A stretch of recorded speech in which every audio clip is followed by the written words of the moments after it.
তার হাতে তলোয়ার ছিল, আরেক হাতে কুরআন ছিল। আমরা এই বাংলাদেশে কোন সন্ত্রাসী সাম্প্রদায়িক ধর্মান্ধ ইস্কন সংগঠনকে নিষিদ্ধ করতে হবে। ইন্ডিয়ান এনজিও সংস্থা তারা নিবন্ধন করছে এনজিও নামে, তারা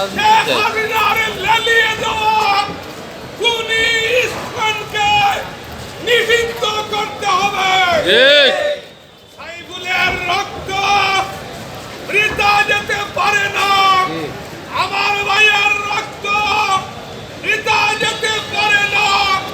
2000 শ্রমিক জনতার রক্তের বিনিময়ে খুনি হাসিনাকে আমরা পিটিয়ে দেশ থেকে বহিষ্কার করে দিয়েছি। আমরা এখন যারা সন্ত্রাস করে এই অন্তর্বর্তী সরকারকে ব্যর্থ করতে চায়, জেনে রাখুন এই বাংলার 18 কোটি মানুষ ঐক্যবদ্ধ। মাফিয়াদের বিরুদ্ধে, গ্যাং ডাকাতদের বিরুদ্ধে, খুনিদের বিরুদ্ধে আমরা ঐক্যবদ্ধ। আমাদের মাফিয়াদের বিরুদ্ধে লড়াই সংগ্রাম করার জন্য অস্ত্র হাতে তোলা লাগে না। এই জাতি সাক্ষী, আমার সন্তানরা অস্ত্র হাতে নিয়ে নাই। জুলাই আগস্টের বিপ্লব তার বাস্তব প্রমাণ। আমরা ভারতবাসীকে বলতে চাই, আপনারা 5 আগস্টের পর থেকে আপনাদের দালাল হাসিনার জন্য উলঙ্গ হয়ে নাচতেছে। এর থেকে প্রমাণিত হয় এ দেশ হাসিনা আপনাদের হাতে তুলে দিয়েছিল। এদেশের দেশ শ্রমিক জনতা আপনাদের এই স্বার্থে আঘাত করেছে, আপনারা বরদাস্ত করতে পারছেন না। এদেশের লুটের কারখানা বন্ধ হয়ে গিয়েছে। তাই সংগ্রামী দেশবাসী, আসুন আমরা আবার ঐক্যবদ্ধ হব। 71-এর হাতিয়ার, 24-এর হাতিয়ার, শাহজালালের তলোয়ার আবার নিয়ে আমরা রণাঙ্গনে বুকের রক্ত আবারও ঢেলে দিব। ভারতীয় হায়েস এখানে পূরণ করতে দেওয়া হবে না। আমরা এই জাতিকে উদাত্তভাবে জানাতে চাই, আসুন বাংলাদেশের সীমান্তকে, বাংলাদেশকে স্বাধীন রাখতে হলে আওয়ামী নামক অপশক্তির শিকড় উৎপাদিত করতে হবে। এই ফ্যাসিজম লক্ষ লক্ষ মানুষ হত্যা করার পরেও তারা লজ্জিত নয়, তারা লজ্জিত নয়, তারা এখনো বুক ফুলিয়ে হাঁটছে আমাদের মহানুভবতার কারণে। তাই আমরা বলতে চাই, সাইফুলের রক্ত বৃথা যেতে পারে না, আমার ভাইয়ের রক্ত বৃথা যেতে পারে না। এই ইস্কনকে নিষিদ্ধ করতে হবে। আগামী দিনের লড়াই সংগ্রামে সবাইকে ঐক্যবদ্ধভাবে ময়দানে ঝাঁপিয়ে পড়ার উদাত্ত আহ্বান জানিয়ে আমার কথা এখানে শেষ করছি। বাংলাদেশ জিন্দাবাদ, লয়ার্স কাউন্সিল জিন্দাবাদ। সংগ্রামী সাথী বন্ধুরা, এখন আমাদের সামনে বক্তব্য রাখার জন্য আমি অনুরোধ করছি বাংলাদেশ লয়ার্স কাউন্সিলের অন্যতম নেতা অ্যাডভোকেট নবুল ইসলাম। বিসমিল্লাহির রহমানির রহিম। বাংলাদেশ লয়ার্স কাউন্সিল কর্তৃক আয়োজিত আজকের এই বিক্ষোভ সমাবেশে উপস্থিত বাংলাদেশ লয়ার্স কাউন্সিলের সম্মানিত সভাপতি, উপস্থিত নেতৃবৃন্দ, আসসালামু আলাইকুম রহমতুল্লাহ।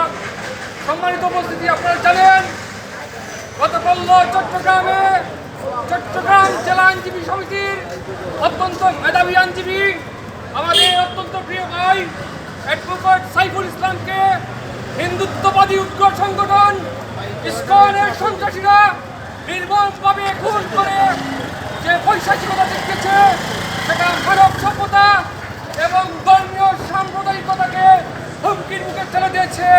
আমরা আজকের এই প্রোগ্রাম থেকে এই বিক্ষোভ সমাবেশ থেকে বলতে চাই, অবিলম্বে খুনিদেরকে গ্রেপ্তার করে দৃষ্টান্তমূলক শাস্তির আওতায় আনতে হবে এবং উগ্র সন্ত্রাসী সংগঠন ইসকনকে নিষিদ্ধ ঘোষণা করার মাধ্যমে এবং জাতীয় সকল ষড়যন্ত্রের দাঁত ভাঙা জবাব দেওয়ার মাধ্যমে সকল ধরনের অপশক্তিকে মোকাবেলা করার জন্য সবাইকে উদাত্ত আহ্বান জানিয়ে আমি আমার বক্তব্য এখানে শেষ করলাম। আল্লাহ হাফেজ। বাংলাদেশ জিন্দাবাদ। বাংলাদেশ লয়ার্স কাউন্সিল জিন্দাবাদ। সংগ্রামী সাথী বন্ধুরা, এখন বক্তব্য নিয়ে আসছেন বাংলাদেশ লয়ার্স কাউন্সিল সিলেট জেলা শাখার সহ সম্পাদক সিনিয়র আইনজীবী অ্যাডভোকেট আব্দুল খালেক। সম্পাদক অ্যাডভোকেট আব্দুল খালেক। আউযু বিল্লাহি মিনাশ শাইতানির রাজিম। বিসমিল্লাহির রহমানির রহিম। বিক্ষুব্ধ আইনজীবী জনতা, আপনারা গতকাল দেখেছেন চট্টগ্রাম আদালতে ভারতীয় রয়্যাল এজেন্ট সাম্প্রদায়িক ইসকন আমাদের প্রিয় আইনজীবী বন্ধুকে হত্যা করেছে। আমরা এর তীব্র নিন্দা জানাই।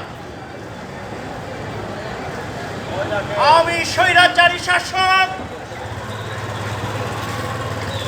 ছাত্র জনতার আন্দোলনের মাধ্যমে 5ই আগস্ট শেখ হাসিনা তার দলবল নিয়ে এদেশ থেকে পালিয়ে যেতে বাধ্য হয়। এই স্বৈরাচার এই দেশকে অস্থিতিশীল করার জন্য বিভিন্ন ইস্যু নিয়ে বিভিন্নভাবে এদেশে মাথাচাড়া দিয়ে ওঠার চেষ্টা করছে। আমি এই সিলেট জজ কোর্টের বিক্ষুব্ধ আইনজীবী এবং জনতার আন্দোলন থেকে ঘোষণা দিতে চাই, এই স্বৈরাচারকে সব জায়গা থেকে প্রতিহত করতে হবে। স্বৈরাচারের দূষণ যারাই মাথাচাড়া দিয়ে উঠার চেষ্টা করবে তাদেরকে শেখ হাসিনার মতো পালিয়ে যেতে বাধ্য করা হবে। আপনারা যদি আমাদের ভদ্রতাকে আমাদের দুর্বলতা মনে করেন, এদেশের মানুষ রক্ত দিতে জানে, এদেশের মানুষ গুলির বুকে নিজেদের বুককে পিলিয়ে দিতে জানে। আমরা রক্ত দিতে জানি, আমরা কখনো গুলুর মুখে কোনো ষড়যন্ত্রের মুখে পিছিয়ে যেতে শিখি নাই। এদেশের ছাত্র জনতা আইনজীবী সবাইকে কোনো ষড়যন্ত্র দিয়ে পিছানো হতে যাবে না। আসুন আমরা সবাই মিলে ঐক্যবদ্ধ আন্দোলন গড়ে তুলি এবং এই ইসকন সন্ত্রাসীদেরকে এই দেশ থেকে উৎখাত করি। আমরা সরকারের নিকট দাবি জানাবো, ইসকনকে নিষিদ্ধ ঘোষণা করা হোক।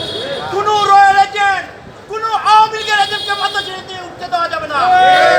শেষে সবাইকে সকল আন্দোলনে ঝাঁপিয়ে পড়ে উদাত্ত আহ্বান জানিয়ে আমি আমার কথা এখানে শেষ করছি। ধন্যবাদ সবাইকে। সংগ্রামী সাথী বন্ধুরা, এই পর্যায়ে বক্তব্য রাখার জন্য আমি অনুরোধ করছি সিলেট জেলা আইনজীবী সমিতির সিনিয়র সদস্য অ্যাডভোকেট জোহরা আজকে।